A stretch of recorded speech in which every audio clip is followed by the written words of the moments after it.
जय जगन्नाथ सांग मैंने मु लिजा आपण मानक स्वागत करुछि आम यूट्यूब चैनल ओडिया भाषा और साहित्य को।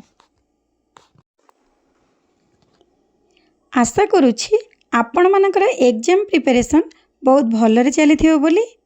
आपण मानकर एग्जाम प्रिपरेशन को आउ टिके बेटर करिया पई मु आपण मानक पई आउ किछिटा गुरुत्वपूर्ण प्रश्न आनिछि।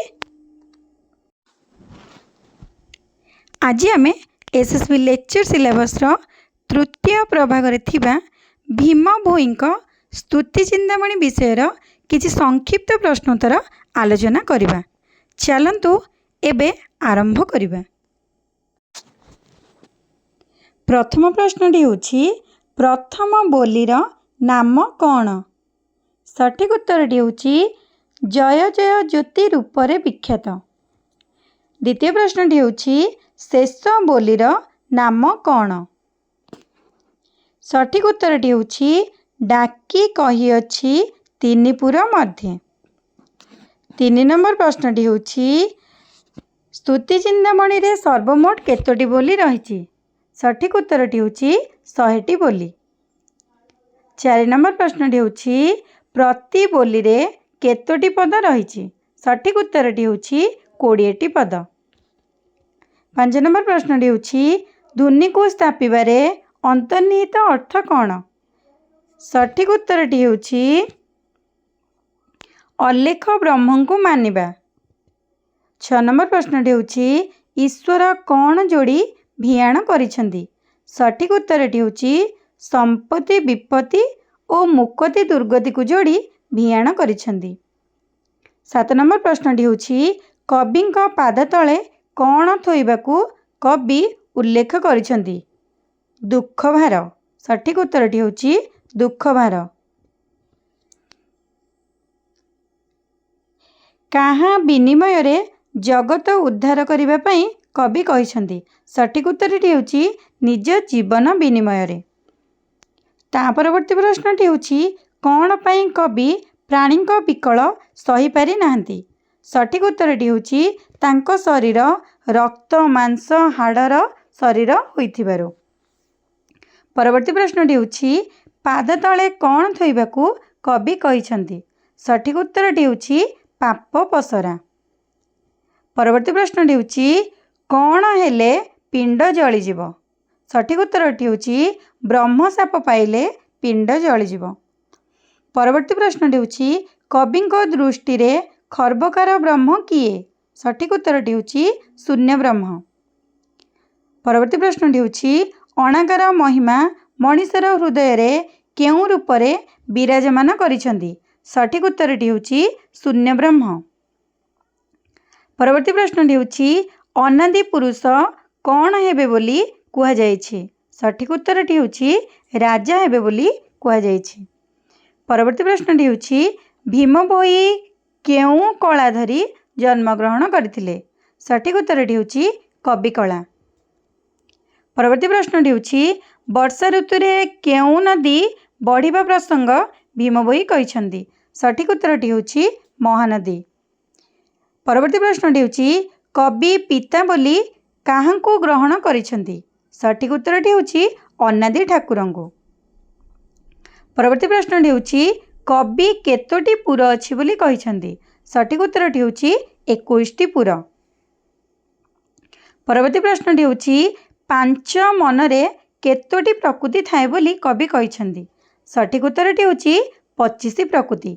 पांच मनरे 25 प्रकृति थाए। परवर्ती प्रश्नटी होछि भीम भोई निजकू कौन बोली संबोधन करिसेंती? सठिक उत्तरटी होछि चाकर बोली संबोधन करिसेंती। परवर्ती प्रश्नटी होछि आमर केतोटी भुवन अछि? सठिक उत्तरटी होछि 14 भुवन। परवर्ती प्रश्नटी होछि केउ माने दंताघातरे विचार करुछंती? सठिक उत्तरटी होछि नाग माने। परवर्ती प्रश्नटी होछि काहा ठारू बड़ पातक नाही? सठिक उत्तरटी होछि मिछ ठारू बड़ पातक नाही। परवर्ती प्रश्नटी होछि लोकमानंकर काहाकू भय नाही? सठिक उत्तरटी होछि मरण को। कौन गले आयुष बढ़ी चलीथिबो। कौन नाश गले आयुष बढ़ी चलीथिबो। सठिक उत्तरटी होउची दूरित नाश गले आयुष बढ़ी चलीथिबो। परवर्ती प्रश्नटी होउची आत्मारे केते प्रकृति खटी थांती। सठिक उत्तरटी होउची 25 प्रकृति। परवर्ती प्रश्नटी होउची केउठारे केही कहार नुहंती। सठिक उत्तरटी होउची हानि लाभठारे केही कहार नुहंती। परवर्ती प्रश्नटी होउची जीवठारे कौन भरी रहिछि। सठिक उत्तरटी होउची जीवठारे जीवहिंसा भरी रहिछि। परवर्ती प्रश्नटी होउची कवि भीम भोई मूल छाड़ी देई आंटरे काहाकु धरिथिले। सठिक उत्तरटी होउची डालकु धरिथिले। परवर्ती प्रश्नटी होउची कवि काहाकु देखि छनकरे पड़िछंती। सठिक उत्तरटी होउची छवि को देखि छनकरे पड़िछंती। परवर्ती प्रश्नटी होउची किए दुष्ट विनाशिब। सठिक उत्तरटी होउची दैव दुष्ट विनाशिब। परवर्ती प्रश्नटी होउची प्रभुंक आज्ञारे केते तारा आकाशरे उइछंती। सठिक उत्तरटी होउची 9 लक्ष तारा आकाशरे उइछंती। परवर्ती प्रश्नटी होउची काहांक पୟରେ विश्वास रखिबा पई कवि कहिछंती। सठिक उत्तरटी होउची गुरुंक पୟରେ। परवर्ती प्रश्नटी होउची केउथिरे मन न बळाइबा पई कवि कहिछंती। सठिक उत्तरटी होउची पर स्त्री ओ पर धनरे मन न बळाइबा पई कवि कहिछंती। परवर्ती प्रश्नटी होउची जन्म मरण को काटिबा पई कवि काहा पादरे शरण करिबा उचित बोली कहिछंती। सठिक उत्तरटी होउची भगवान को पादरे। परवर्ती प्रश्नटी होउची कौन कहिले ए संसार रु पारी होई जिवो। सठिक उत्तरटी होउची सत्य कहिले ए संसार रु पारी होई जिवो। परवर्ती प्रश्नटी होउची कौन भजन कले पर पुरुष को बाप बोली कहिबो।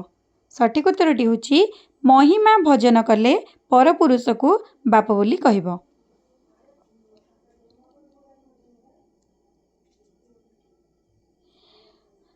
महिमा धर्मी माने केउ गछर पट को धारण करती।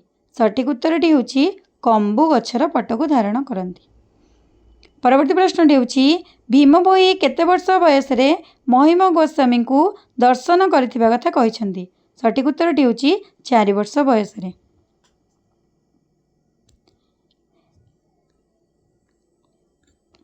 गीता सारस्वत करिपद अर्थ भीम अरखित भणी ए सहस्र आद्य विभूति वृत्तांत नाम स्तुति चिंतामणि। एही पदटी केउ बोली रे स्थानित। सठिक उत्तरटी होउची नवम बोली रे स्थानित। जगन्नाथ और श्रीकृष्ण एक और अभिन्न बोली स्तुति चिंतामणि केउ बोली रे परिकल्पना करा जायछि। सठिक उत्तरटी होउची अष्टम बोली रे। परवर्ती प्रश्नटी होउची भीम भोईंकर लिखित प्राणी आरत दुख अप्रमित देखु देखु किबा सहु मो जीवन पछे नरके पड़ी थाउ जगत उद्धार हेउ। एही पदटी को किए इंग्रेजी रे अनुवाद करिसेंती। सठिक उत्तरटी होउची सीताकांत महापात्र। परवर्ती प्रश्नटी होउची भीम भोईंक मतरे विश्व नियंता किए। सठिक उत्तरटी होउची अलेख पुरुष। परवर्ती प्रश्नटी होउची 10 अवतार कथा केउ बोली रे कुहा जायछि। सठिक उत्तरटी होउची दशम बोली रे कुहा जायछि। आपण मानक पई 2 गोटी प्रश्न रहिला।